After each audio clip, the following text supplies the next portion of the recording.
আসসালামু আলাইকুম ওরহমতুল্লাহ। সবাই কেমন আছেন? আশা করি সবাই ভালো। চলে আসতেছে আমাদের মাহে রমজান। আর মাহে রমজানকে ঘিরে আমাদের গৃহিণীদের কিন্তু বিভিন্ন ধরনের প্রস্তুতি থাকে আগে থেকে। আর আমি কি প্রস্তুতি নিচ্ছি সেটা খুব সংক্ষেপে আপনাদের সাথে শেয়ার করব। ইনশাল্লাহ আপনাদের ভালো লাগবে। আর এখানে আমি খেজুর নিয়েছি।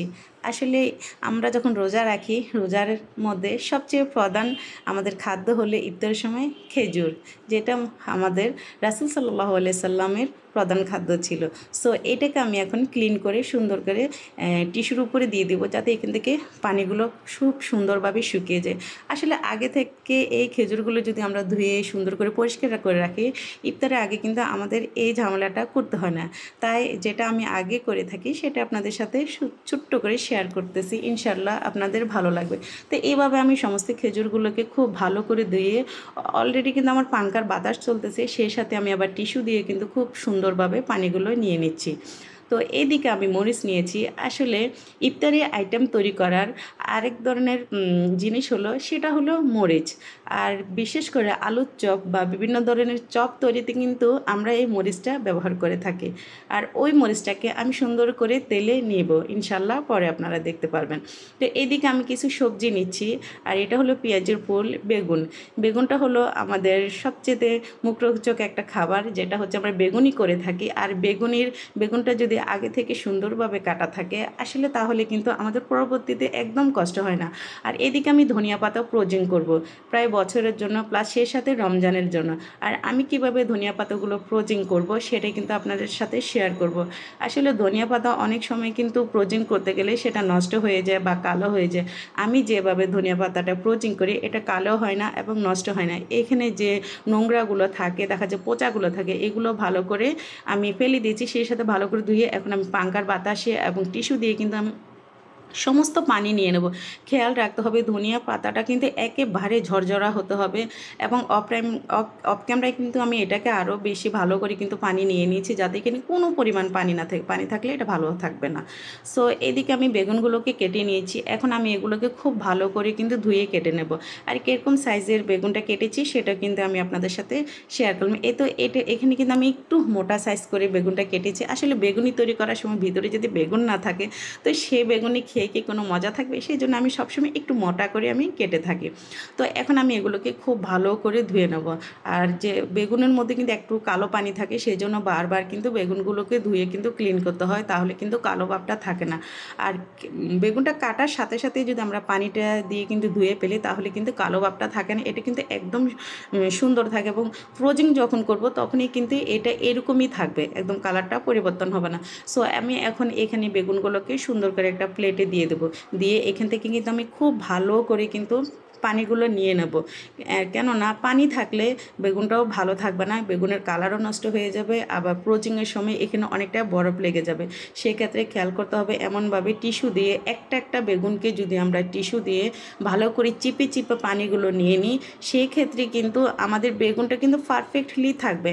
ইনশাল্লাহ আপনারা যদি আমার এই পদ্ধতিগুলো যদি একবার ব্যবহার করেন, তাহলে কিন্তু আপনাদের অনেকটাই ভালো লাগবে, যেটা আমি সবসময় করে থাকি। আর বিশেষ করে এসব কাজগুলো যদি আমরা রমজানের আগে করে সুন্দর করে রাখি, তাহলে আসলে রমজানকে কিন্তু রমজানের মধ্যে অনেকটাই কাজ আমাদের কমে যায়। বিশেষ করে রমজান মাস, যেটা আমাদের ইবাদতের মাস, আর এই মাসে কিন্তু আমরা বেশি বেশি ইবাদত করে থাকি। সেক্ষেত্রে যে কাজগুলো আমাদের কঠিন, সেগুলো যদি আগে থেকে একটু গুছিয়ে রাখি, তাহলে কিন্তু আমাদের পরবর্তীতে সমস্যা নেই। এদিকে আমি রসুন কুচি করে নিয়েছি।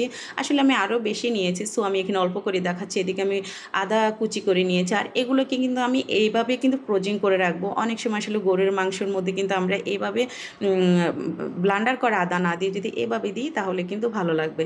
যাই হোক, এদিকে পেঁয়াজ ফুলগুলো থেকে কিন্তু আসলে পেঁয়াজ ফুল বেশি সময় লাগে না। এটা হচ্ছে ধুয়ে যদি একটা ঝাঁকনার মধ্যে দিয়ে দিই, অমনিতে এটা থেকে পানি পড়ে যায়। আর রমজান মাসে কিন্তু সবসময় মাছ মুরগি কিন্তু আমাদের খাওয়াই পড়ে। সেই সাথে যদি এসব ন্যাচারাল কিছু তরকারি আমরা ভাজা করি বা রান্না করি, তাহলে কিন্তু ভালো লাগবে। সেই উদ্দেশ্যে আমার আসলে পেঁয়াজ ফুলটা প্রয়োজন প্রোজিং করা।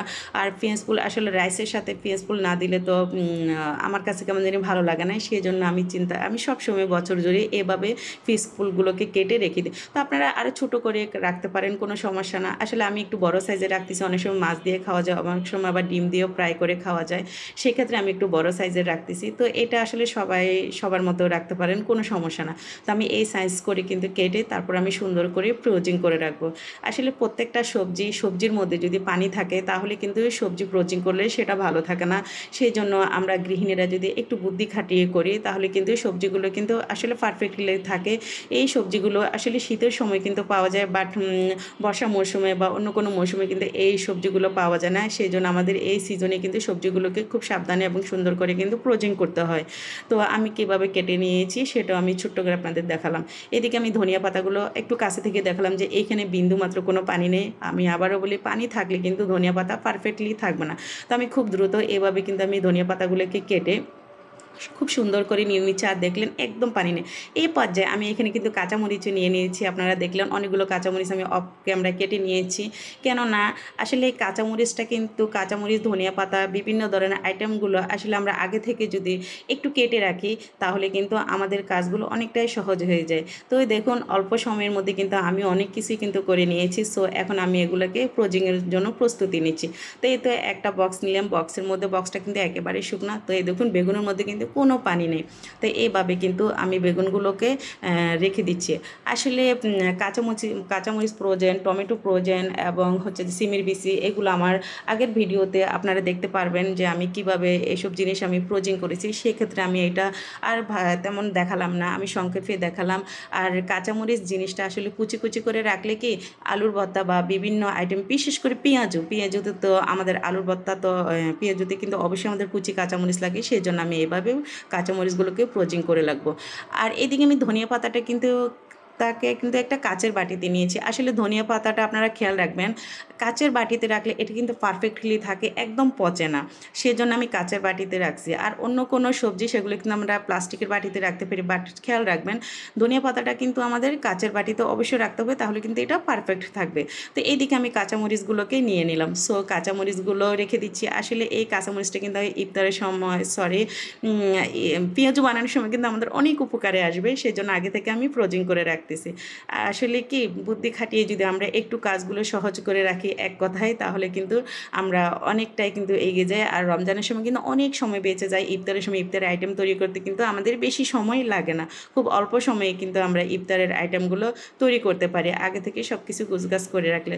তো প্রিয় আপু এবং ভাইয়েরা, অবশ্যই আমাকে কমেন্টের মধ্যে জানাবেন যে আমার ফ্রোজিং পদ্ধতিটা কেমন ছিল এবং সেই সাথে আমার রমজানের প্রস্তুতিটা কেমন ছিল।